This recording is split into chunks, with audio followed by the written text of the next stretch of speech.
Shri Dakshinamurti Vidya Mandir YouTube ચેનલમાં હું તમારું બધાનું હાર્દિક સ્વાગત કરું છું. આજે આપણે ધોરણ 11નું સ્ટેટિસ્ટિકલ એટલે કે આંકડાશાસ્ત્ર સબ્જેક્ટ પહેલું ચેપ્ટર છે આપણું માહિતીનું એકત્રીકરણ. એટલે આપણે માહિતીનું એકત્રીકરણમાં આપણને જોવા જઈએ તો આમાં માહિતીમાં ઘણું બધું પણ આપણને તમને આપેલું છે. માહિતીના એકત્રીકરણમાં તમારે ઘણું બધું અંદર ડિટેલમાં સબ્જેક્ટમાં બહુ જ બધું અંદર આપેલું છે. એટલે તમારે બધું જ કરવાનું છે નહીં. આપણે ખાલી આની અંદર તમારે બહુ બધું પૂછવાનું નથી, પણ શું છે આની અંદરથી તમને વ્યાખ્યા પૂછાય છે અને એ વ્યાખ્યા આધારે તમારે ઘણું બધું આગળ શીખવાનું પણ છે. એટલે તમારે એટલું ધ્યાન રાખવાનું છે કે આપણે આંકડાશાસ્ત્ર એટલે શું, આપણે તમારા માટે નવો સબ્જેક્ટ કહેવાય છે. કોમર્સ વાળા માટે આ નવો સબ્જેક્ટ આવશે, જેને પણ 10મા પછી 11માં આવ્યા એટલે તમારે આ આંકડાશાસ્ત્ર એ નવો સબ્જેક્ટ કહેવામાં છે. એટલે આપણને અંદર તો ચોપડીની અંદર બુકની અંદર તમારી ટેક્સ્ટ બુકની અંદર તમને ઘણું બધું આપેલું છે, પણ તમારે ખાલી એની અંદર અમુક જ વસ્તુ શીખવાનું છે જે હું તમને સમજાવું છું અને બાળકો તમે સમજો. તો માહિતીનું એકત્રીકરણ તમારું ફર્સ્ટ ચેપ્ટર છે આંકડાશાસ્ત્રમાં માહિતીનું એકત્રીકરણ. એટલે માહિતી બધું અંદર ડિટેલ આવે છે, બધું તમારે જાણવાનું છે. તો આંકડા માનો કે ધારો કે આ ધ્યાનથી સાંભળજો. અંદર તમને પેજમાં આપેલું છે આંકડાશાસ્ત્રનો ઉદ્ભવ અને વિકાસ.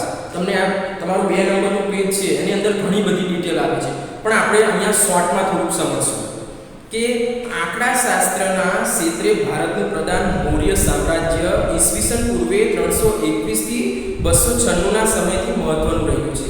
તમને કહેવા આટલું તમારે જનરલ નોલેજ તમારે યાદ રાખવાનું છે કે આંકડાશાસ્ત્રના ક્ષેત્રે ભારતનું પ્રદાન મૌર્ય સામ્રાજ્ય વખતેથી ઈસવીસન પૂર્વે 321 થી 296 ના સમયથી મહત્વનું રહ્યું છે તેવી નોંધ મળે છે.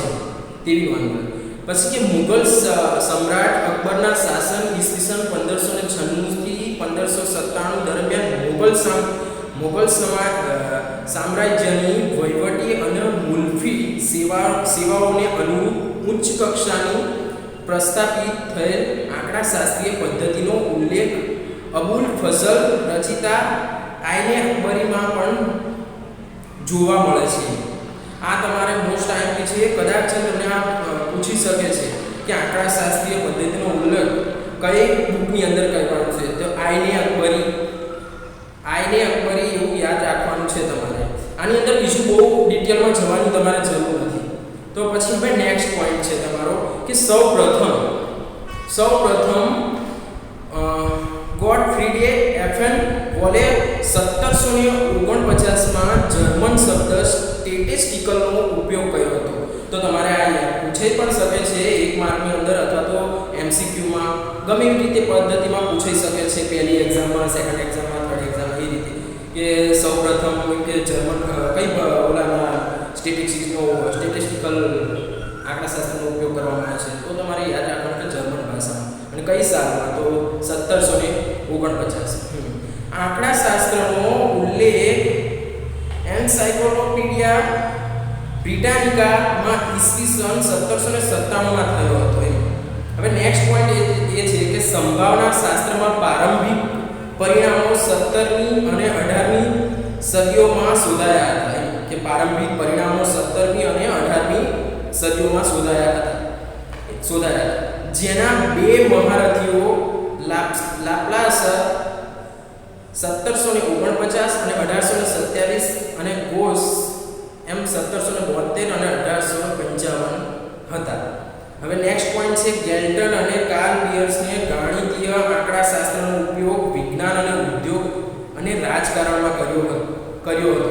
ગણિતીય આંકડાશાસ્ત્રના રચયિતા કાર્લ પિયર્સ હતા. તમને આવું વ્યાખ્યામાં પૂછાઈ શકે છે કે ગણિતીય આંકડાશાસ્ત્રના રચયિતા કોણ હતા? તો કાર્લ પિયર્સ હતા. તમારે યાદ રાખવાનું છે.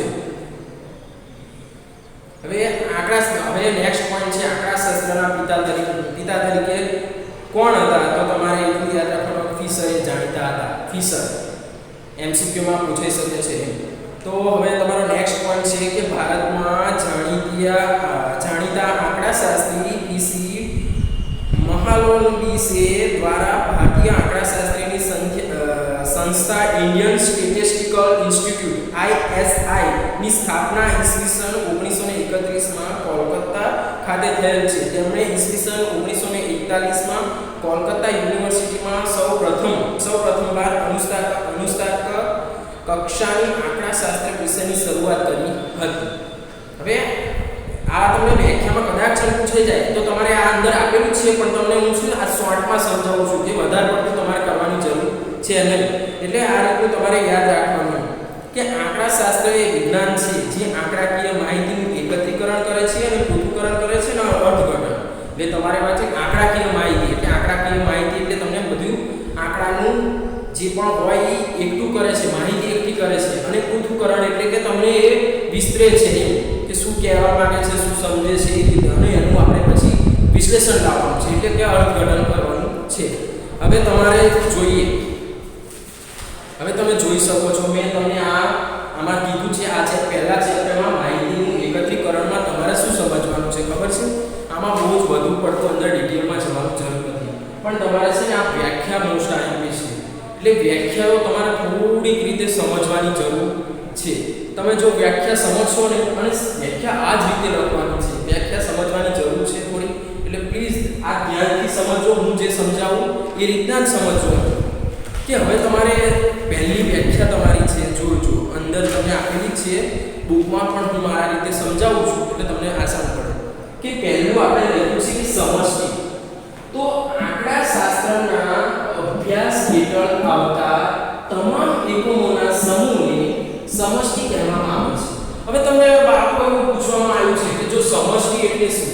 સમષ્ટિ એટલે આંકડાશાસ્ત્રનો અભ્યાસ હેઠળ આવતા તમામ એકમોના સમૂહને સમષ્ટિ કહેવામાં આવે છે. એટલે તમને આ ખબર હોવી જોઈએ કે આંકડાશાસ્ત્રના અભ્યાસ જે આપણે અભ્યાસ કરવાનો આવે છે આંકડાશાસ્ત્રનો, એના તમામ એકમોના સમૂહ, એટલે માનો કે તમારે ધારવાનું કે દાખલા તરીકે મેં અહીંયા ઉદાહરણ પણ લખ્યું છે કે વર્ગખંડમાં રહેતા તમામ વિદ્યાર્થીઓની માહિતી. માનો કે વિદ્યાર્થીની ઊંચાઈ કેટલી છે, તેમનું વજન વેટ કેટલો છે, એ રીતનું બધું જ તમારે ધ્યાન રાખવાનું છે. કે તમારે શું છે આ સમજવાનું છે કે વર્ગખંડમાં રહેતા તમામ વિદ્યાર્થીઓની માહિતી. એટલે તમે સમજી ગયા છે આ તમને શું કહેવામાં આવે છે સમષ્ટિ વ્યાખ્યા. એટલે કે આ વર્ગખંડમાં રહેતા તમામ વિદ્યાર્થીઓની માહિતી, જેમ કે મેં તમને સમજાવ્યું કે ઊંચાઈ એની કેટલી છે, એનો વેટ કેટલો છે, એ શું ઈચ્છે છે, એ રીતે બધી જ માહિતી જે આપણે એકઠી કરેલી હોય આવા એકમોના સમૂહને શું કહેવામાં આવે છે? સમષ્ટિ કહેવામાં આવે છે. હવે તમે આ નીચે લખ્યું છે શાંત સમષ્ટિ, કે જેનું કદ નક્કી હોય ને તેને શું કહેવામાં આવે છે કે શાંત સમષ્ટિ કહેવામાં આવે છે. શાંત સમષ્ટિ એટલે માનો કે ધારો કે આપણે શાંત સમષ્ટિ કહેવામાં આવે છે, તો ધારો કે શાંત જેનું કદ નક્કી હોય એને શાંત સમષ્ટિ કહેવામાં આવે છે. તો ધારો કે આપણે દાખલા તરીકે ઉદાહરણ લઈએ કે એક ક્લાસની અંદર વર્ગખંડની અંદર 50 વિદ્યાર્થીઓ છે. તો આમાં આપણે શું છે કે એક શાંત આપણે સમષ્ટિ નિશ્ચિત થઈ જો કે કેટલા વિદ્યાર્થીઓની સંખ્યા છે કે 50 વિદ્યાર્થીઓની, કેટલા વિદ્યાર્થીઓની? 50 વિદ્યાર્થીઓની સંખ્યા છે. એટલે આ કેટલું આપણું કદ એકદમ નક્કી છે, એટલે આપણે આને શાંત સમષ્ટિ કહેવામાં આવે છે. એટલે 50 વિદ્યાર્થીઓ છે એમ, એટલે આને આપણે શાંત સમષ્ટિ કહેવામાં આવે છે. હવે શાંત સમષ્ટિ, હવે બીજી વ્યાખ્યા છે નિર્દેશ, કે સમષ્ટિમાંથી કોઈ ચોક્કસ પદ્ધતિ વડે પસંદ કરેલા એકમોના સમૂહને નિર્દેશ કરે. પહેલા તો નિર્દેશ એટલે કેટલું? થોડું, એટલે કે અમુક વસ્તુ. એટલે દાખલા તરીકે આપણે જો કે માનો કે આપણે કીધું કે 50 વિદ્યાર્થીઓ વર્ગખંડમાં છે, તો હવે માત્ર આપણે 10 વિદ્યાર્થીઓની માહિતી લેવામાં આવે. આવા જે 10 વિદ્યાર્થીઓના સમૂહને શું કહેવામાં આવે છે? નિર્દેશ, એટલે કે થોડા જ વિદ્યાર્થીઓને કહેવામાં આવે છે. હવે આપણે નેક્સ્ટ જોઈએ છે માહિતી. તો કોઈ પણ સમસ્યા કે પ્રશ્નની વિવિધ બાબતો સંબંધી અભ્યાસ કરવા માટે સમષ્ટિ અથવા નિર્દેશના બધા જ એકમોના તપાસના આયોજન કરવામાં આવે છે. આવી તપાસ દ્વારા એકત્રિત થતા પરિણામોના સમૂહને માહિતી કહેવામાં આવે છે.